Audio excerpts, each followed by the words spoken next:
everyone. Welcome back to the White Coat Club. My name is Nicole and I'm a counselor at Moon Prep. Today I have Amanda here with me, and we're going to be talking about the 2026 admission cycle and everything that you can do to prepare. Just kind of a little bit of a check-in. So don't forget to like and subscribe to get more BSMD and med school advice as the season goes on. So 2026 admission cycle is underway.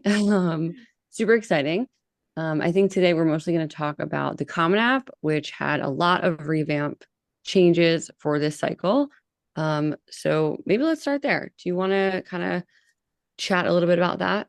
Yeah, for sure. So with Common App, there is a brand new visual format. We like to say the website did get a facelift. So if you did have like an older sibling, an older cousin who was on Common App, I don't know, maybe last year or a few years ago, it does not look the same at all in terms of the formatting. Yeah, that's a big one. Any other ones, Nicole? Yeah, the format looks completely different, which was a big surprise for us Mhm. once we got to see it. I know they've kind of released some images of what it would look like, but it was definitely it's been fun to kind of interact with the interface specifically. Mhm. Um, but yeah, they've definitely added some a new section that's got a lot of talk. I guess I'll call it the circumstances section. Mhm. So there's now an opportunity for students to specify if they have any types of circumstances that have happened to them or that they've lived through or that they experienced while they're in high school. And then it's kind of different than the general additional information section that's always been there. There's a shorter word count there, but you have the opportunity to kind of indicate that as well. So some of the examples are unique as well, that they're allowing you. And I don't know if I haven't worked with a ton of students that I think will be completing that this year. Mhm. Um, I don't know. So under the activity section, there's the responsibilities and circumstances, and this is just an opportunity to select if you've had any responsibilities that I guess would hinder you from having other activities on your activity. It's under the same spot under the same section. So maybe if you don't have 10 activities, you're able to kind of identify that maybe you work for a family business, or you have to watch younger kids in your home, or maybe you live 60 minutes or more from school, things like that, where you're able to just select them. And then when you get into the writing section, there's the additional information, which has always been there. Just any additional information you want to share, that's at 300 words. But then there's also a spot where there's challenges or circumstances you've experienced. So this is like community disruption, any family disruption, housing instability, natural disaster situations. There's a lot of that kind of locally where I am in North Carolina with hurricanes last year. So if you have any of those, you're able to indicate that in a 250 word response as well. Mhm. So I think it just allows students to just kind of give the full picture. I think it's going to be a positive. Obviously, we haven't really seen the impact of it yet. I don't have too many students that are planning or are going to be needing to use this section. But I do believe for those that will, it's going to be a positive. Do you have anyone that's going to be Yeah, I was gonna say I have quite a few that are going to use it from okay? across the country. Yes. So we are currently working on that. Yes. Yeah. Um, I think it makes sense, especially with the local students that I know that, were impacted by the hurricanes. They've been displaced and are now living in Charlotte, and their school was closed and all these things. So, it's definitely going to be a great place for them to kind of indicate those. For sure. I do want to kind of add something to that. Yeah. When we're talking about those challenges and circumstances, just be really mindful of how you're using it. I don't think this is like the perfect place to be like, oh, my teacher was mean to me or something in that realm. Like, really Yeah. think about why you're using it if you're going to use it. Yes. And I mean, for the challenges or circumstances, they give you very specific Hmm. examples of what this could involve. Yes. So if you're not having something like this, really, but you're still feeling like you need to write something or you want to write something, really consult with if you're working with Moon Prep, consult with a counselor. If you're Mhm. not, consult with your guidance counselor potentially, or at least parents to say, like, does what I want to discuss really fit in this realm or not. Um, and then I think additionally, if you do have these situations and you are going to write about it, just mindful of the tone Mm-hmm. and the way that you're sharing as well. You don't need to kind of air all of your business, if you don't want to. And I think there's kind of really unique ways that you can have the opportunity to write about these things. And then you also just have the option in the responsibilities and circumstances to it's just a simple checkbox. And you don't have to then write about it. If you just want to check off that I don't have reliable internet or I don't have consistent power in my home, things like that. But yeah, that was probably one of the biggest changes. Which I think I'm excited to see how this impacts, going forward. And if they keep it, I think they probably will, but it's definitely a new thing. Um, Another random question that I received quite a few times this year, which I had never received in the past. And I know Amanda and we chatted before this, and you also received the same question. So I'm not sure. Um, but in the honors section of your Common App, it's under education. I've had quite a few students ask me, is this where my honors classes go? Is this where I put in my honors classes? And I can see where it might be confusing because the prior section before that is recent or most recent current courses. So if they're thinking about their current courses and this is honors, I think they're immediately thinking honors courses. But when you click it, it does talk about honors related to your academic achievements. So not a class specifically, but an actual award that you've received. Have you gotten any other random questions this year? Yeah, I think I'm also following the honor section with the academic only. Obviously, there are probably so many if you're part of like certain organizations or something on an AP. Just want to reiterate, they're not the classes. Like, just want to say that again and again, they're not the classes if you're already putting them in another section. Yes. Yes. They have kept the same 20 school max, so you can only apply to 20 schools on the Common App.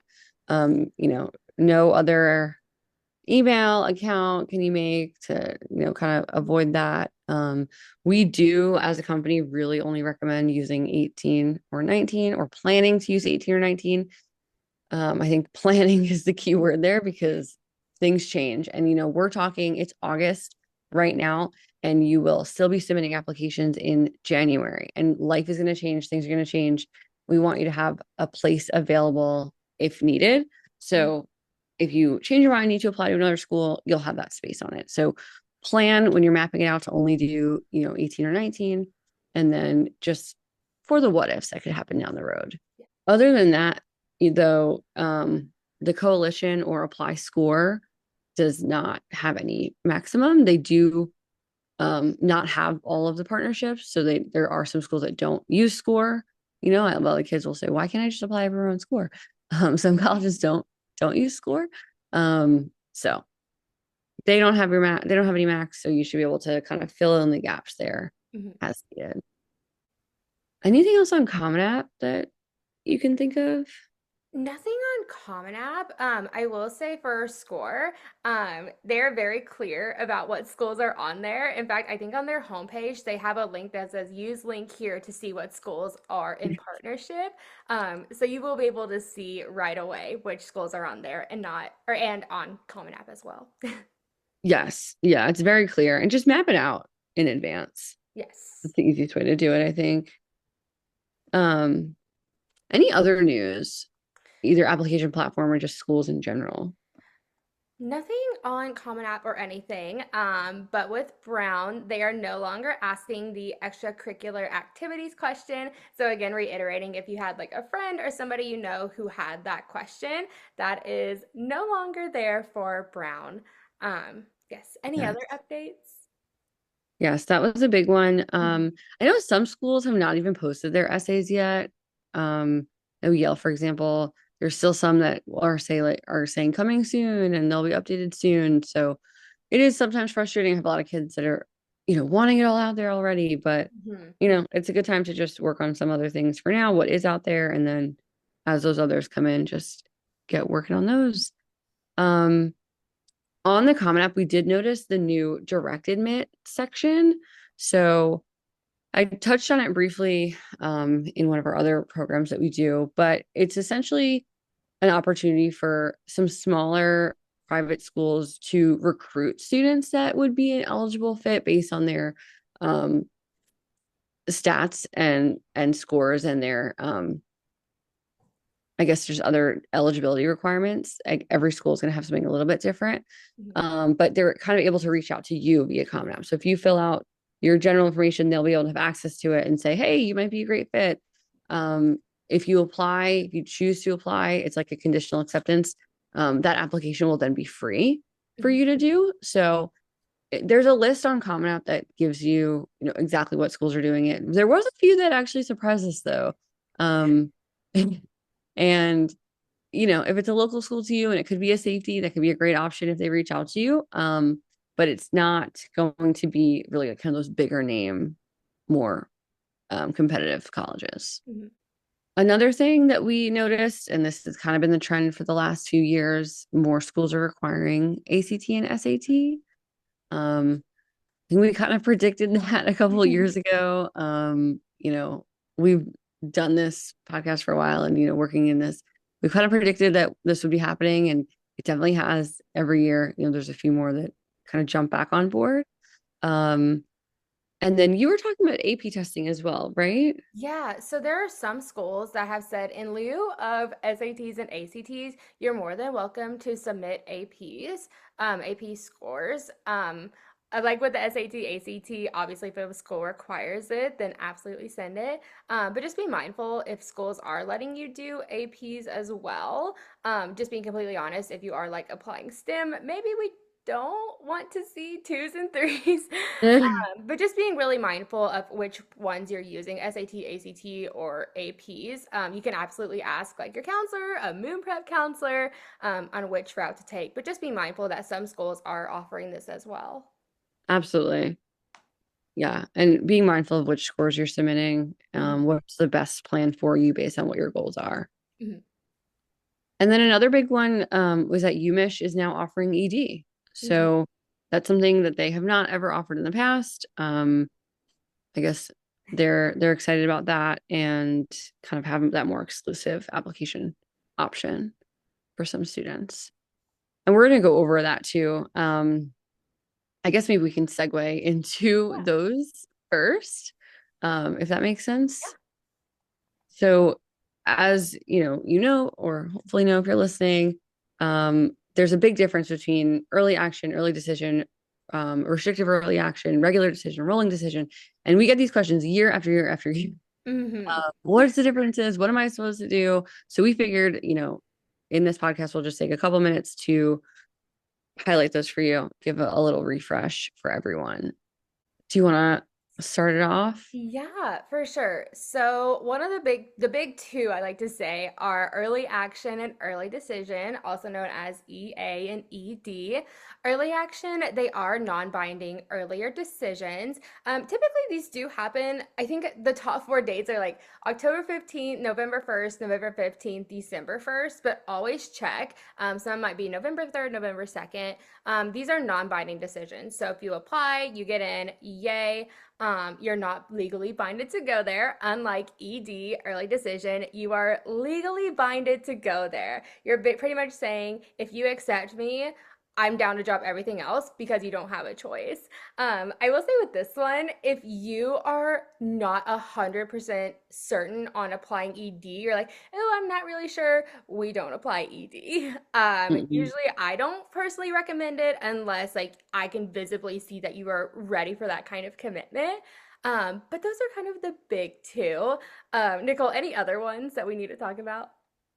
Yeah, and jumping back in with the ED really fast, I also like to point out it's financially as well. So Mhm. even if you're saying like 100%, I'll go to Brown, hands down, I don't care about any other offer, you're financially obligated to. Mhm. So regardless of what comes back scholarship wise, regardless of what comes back, FAFSA or anything like that, you still have to be committed to it. So really sitting with your parents and having to understand those implications.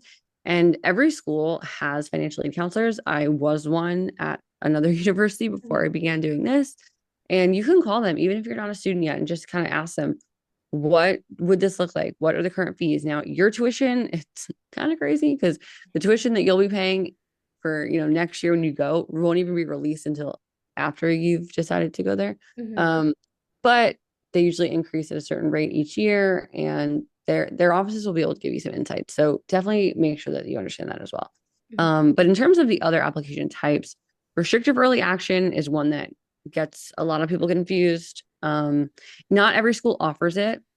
I think that's another thing to point out too. I've had students say to me like, "Oh, I'm going to ED to this school that doesn't even offer ED." Hmm. Not every school offers every type. Um, Again, it's similar to like how some schools are on Common App, some schools are not, some schools are in Coalition. You just have to really do the research for each specific school to learn the types of applications that you can submit and on which platforms. So, restrictive early action, not many offer it. It's non-binding and it allows you to apply early to one institution, but then you can't apply early to any other private colleges. That private colleges is a big one. So you can still EA to public universities, but not to private institutions. And it is a little bit confusing, but if you are doing it, if it's, planning to just chat with your counselor or your school counselor. Some schools that do it, just for example, it's like Harvard, Yale, Princeton, um, Georgetown, places like that where it is a little bit more exclusive. It is, much less acceptance Hmm. rates. Um, so it's not every school, which is why a lot of schools don't offer. Um, and then regular enrolling, I have some students will say, oh, the deadline is July 31st. I have plenty of time because it's just a rolling, rolling just means they'll review it as they receive it. If you send it in early, you'll typically get a response early. If you send it in late, you'll get a response late. Hmm. Same with regular. There is typically a deadline. We will not process applications after this date. That doesn't mean you have to wait that long, but you will, you can be expected to not find out your decision until later than that. And the real difference between early action and regular decision, I get that question a lot. Early action, you could apply to as many as you want for early action. If they have it, if they offer it, you can. It's mostly you saying, I'm interested. I have my ducks in a row. I'm applying early. I'm ready to go. This is, where regular, it's not bad if you apply regular. I think sometimes for our students specifically, it's either they have a lot on their plate, so they're gonna do early action to the ones that they really care about, and then regular will be kind of their second tier.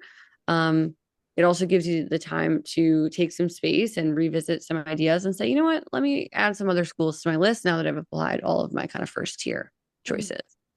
Um, and then, like I said, rolling is just kind of reviewed as received. And if you want to submit it early, you'll probably get a response earlier. Is that kind of how you feel like your students do their prioritizing between early action and regular, like how they Yes. choose? 100%. I do kind of prefer that sometimes. Obviously, with regular decisions, some schools are just regular decision and don't even have early action. So that's something else to take off your plate. Yes, But especially as we are talking about early action, just being really mindful of what the school is asking for. We don't want to rush anything as well. Want to make sure that you do have quality applications. So there are some time management things that need to happen. absolutely. Absolutely. Prioritizing, the time. And even if every school or even if 20 schools that you're applying to have early action, maybe it's not the best idea if you're not going to be submitting quality applications. Definitely quality over quantity. Mhm. So, kind of taking a little bit of a broad approach. School year is either about to start for some or have already been underway for some other states, depending on where you're located. I guess I just wanted to probably end this off with some tips of how to start the school year strong. What would you say? What's the number one for you that you like to tell students? I like to tell students make yourself a spreadsheet with your deadlines, the schools, and the essays. Just have a hub for somewhere where you can literally see what needs to get done. Of course, if this doesn't work for you, that's totally fine. Just make sure you do have something that you can literally see to see if you're on track or anything like that. Of course, meeting with someone trusted, so like a high school counselor or a moon prep counselor, we can absolutely help you stay organized there in a visual way. But again, yeah, just finding something that works for you in terms of seeing your deadlines and seeing what needs to get done. Yeah. Anything else, Nicole? No, I definitely agree with that. I think finding what works for you is key there as well, because this is now something you'll probably continue to use. I think Mhm. part of this application process is prepping you as a student for college. And even if you did things that work for you in high school, really finding the way in which you are going to keep yourself organized. Mhm. I think high school really sets you up for success with what they're going to do. But again, when something's outside on your own, you have to learn how to manage that and time Mhm. management on your own. So whatever works for you, if it's a spreadsheet, if it's a paper list, like, color coded, not finding what works for you. And then you'll probably be able to use that strategy moving forward, which is awesome.